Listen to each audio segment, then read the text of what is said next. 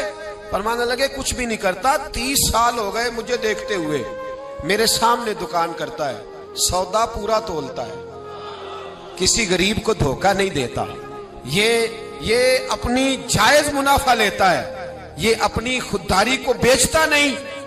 تو فرمایا جو 30 سال رب کے ساتھ وفا کرے کیا رب اس کی دعائیں قبول نہیں فرمائے گا؟ فرمایا یہ جب بھی دعا مانگے گا مجھے امید ہے اللہ ضرور قبول فرمائے گا. تو میرے بھائی دیانت ہمارے نوجوانوں کے مزاج میں محنت نہیں شامل, جد و جہد نہیں شامل.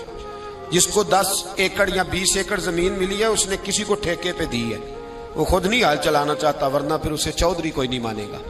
وہ خود نہیں آگے بڑھنا چاہتا. جس کی اپنی دکان ہے ذاتی, اس نے کرائے پہ دی ہے, کوئی یہ نہ سمجھے کہ کروڑوں کی دکان ہے اور خود یہ 10 روپے کی چیز بیچ رہا ہے. محنت کا مزاج نہیں, جد و جہد کی طبیعت نہیں. اور یہ جو فارغ رہنے والے ہیں نا, آج ناراض ہو جانا ہے آپ نے, چلو کوئی بات نہیں, لیکن ایک بات ضرور ہے کہ قوم کو سمجھدار ضرور ہونا چاہیے, ناراض ہو یا نہ ہو. یہ جو فارغ رہنے والے 15-20 ہیں, انہوں نے بڑی خرابی کی ہے. ان کو دیکھ کے اور بھی بہت سارے لڑکے فارغ ہو گئے. یہ جو محلے کے پہلے 10 فارغ ہیں نا, یہ بڑا نقصان کرتے. اگر یہ کچھ محنت کریں, جد و جہد کریں, تو باقیوں کی بھی توجہ کام کی طرف بڑھے. بوڑھا باپ ڈیوٹی پہ جا رہا ہے, بیٹے کو کام ہی نہیں مل رہا. عجیب بات, بوڑھا باپ ساری مزدوری کر رہا ہے, بچہ کہتا ہے کام نہیں میری مرضی کا مل رہا. تیری مرضی کا کب ملے گا؟ محنت کریں, جد و جہد کریں. دوسروں کے ہاتھوں کی طرف دیکھنے والے بزدل ہوتے ہیں, کمزور لوگ ہوتے ہیں. حضرت حسن بصری رحمت اللہ علیہ ایک نوجوان کو روز کہتے تھے جا کوئی کام تلاش کر, روز بھیجتے. ایک دن وہ آگے آپ کی خدمت میں آ کے کہنے لگا حضور میں نے فیصلہ کر لیا, میں نے کوئی کام نہیں کرنا. فرمانے لگے کیوں؟ کہنے لگے آج میں نے عجیب سین دیکھا ہے. فرمایا کیا دیکھ آئے ہو؟ کہنے لگا جی میں جنگل میں گیا ہوں تو میں نے دیکھا ہے ایک شیر نے شکار کیا ہے, آدھا اس نے کھا لیا ہے اور آدھا منہ میں پکڑ کے سفر شروع کر دیا ہے. ایک پہاڑی پہ چڑھ گیا شیر, میں بھی ایک درخت پہ چڑھا دیکھ رہا تھا. حضرت جی جب وہ شیر پہاڑی پہ چڑھا ہے تو وہاں ایک لومڑی بیٹھی تھی جس کی ایک ٹانگ بھی کٹی ہوئی تھی اور دونوں آنکھوں سے نابینا بھی تھی. اس شیر نے وہ بچا ہوا شکار اس کے منہ میں ڈالا ہے. تو جو رب لومڑی کے لیے خوراک کا بندوبست کر سکتا ہے میرے لیے بھی کرے گا, لہذا میں نے اب کام نہیں کرنا. حضرت حسن بصری مسکرائے, فرمانے لگے کیا بات ہے تیری, تو نے کردار 2 دیکھے, ایک شیر دیکھا ایک لومڑی دیکھی. فرمانے لگے بیوقوف, تو نے لومڑی بننے کا پروگرام بنایا, شیر بننے کا کیوں نہیں بنایا؟ تو لومڑی بننے کا پروگرام بنایا کہ کوئی کما کے لائے گا تو میں کھاؤں گا. شیر بن, شکار کر, کھا بھی اور کھلا بھی, غریبوں کے پاس بھی لے کے جا, کھا بھی اور کیا بن. جنہوں نے میں آنا پیا پھر نہیں بول دے, بوڑھے ہی بولتے ہیں بیچارے. کیا بننا ہے؟ شیر بن, شیر, کھا بھی اور کھلا بھی. محنت کر, جد و جہد کر. علامہ اقبال لندن میں تھے تو بیٹے نے خط لکھا کہ ابا جی ضرورت پڑ گئی ہے, مجبوری آ گئی ہے, کچھ پیسے کسی سے ادھار لے لوں, جب آپ واپس آئیں گے تو لوٹا دوں گا. تو اقبال نے اپنے بیٹے کو خط لکھا اور اس خط کے اندر ایک نظم لکھی اور کیا انداز اختیار کیا, جاوید کے نام اس نظم کا نام رکھا. اقبال کہنے لگے دیار عشق میں اپنا مقام پیدا کر, ابے کے سہارے جینا اب چھوڑ دے, اب والد کو بیساکھی بنا کے آگے بڑھنا چھوڑ دے. دیار عشق میں اپنا مقام پیدا کر, نیا زمانہ نئے صبح و شام پیدا کر. خدا اگر دل فطرت شناس کرے عطا تجھ کو, سکوت لالا و گل سے کلام پیدا کر. اور میرا طریق امیری نہیں فقیری ہے, میرا طریق امیری نہیں فقیری ہے. خودی نہ بیچ غریبی میں نام پیدا کر, خودی نہ بیچ غریبی میں نام پیدا کر. پتہ تو تب ہے نا کہ جب تو غریب ہو پھر کچھ کر کے دکھائے, جب تو کمزور گھرانے سے اٹھے پھر تو کچھ کر کے دکھائے. ابے کا سجادہ نشین بننا آسان, ابے کی فیکٹری والی کرسی پہ بیٹھ جانا آسان, لیکن تو بتانا تیرے اندر بھی کوئی خوبی ہے بھائی کہ نہیں, بتا. یہ تو کمزور لوگ ہوتے. میرا طریق امیری نہیں فقیری ہے, خود ہی نہ بیچ غریبی میں نام پیدا کر. یہ دنیا میں کوئی پیشہ برا نہیں. حضرت داؤد لوہے کا کام کرتے تھے, لوہے کا کام حضرت داؤد کو کہے برا لوہار کو, یہ حضرت داؤد کرتے تھے. خود نبی پاک علیہ السلام نے بیان فرمایا. حضرت نوح علیہ السلام لکڑی کا کام کرتے تھے. حضرت سیدنا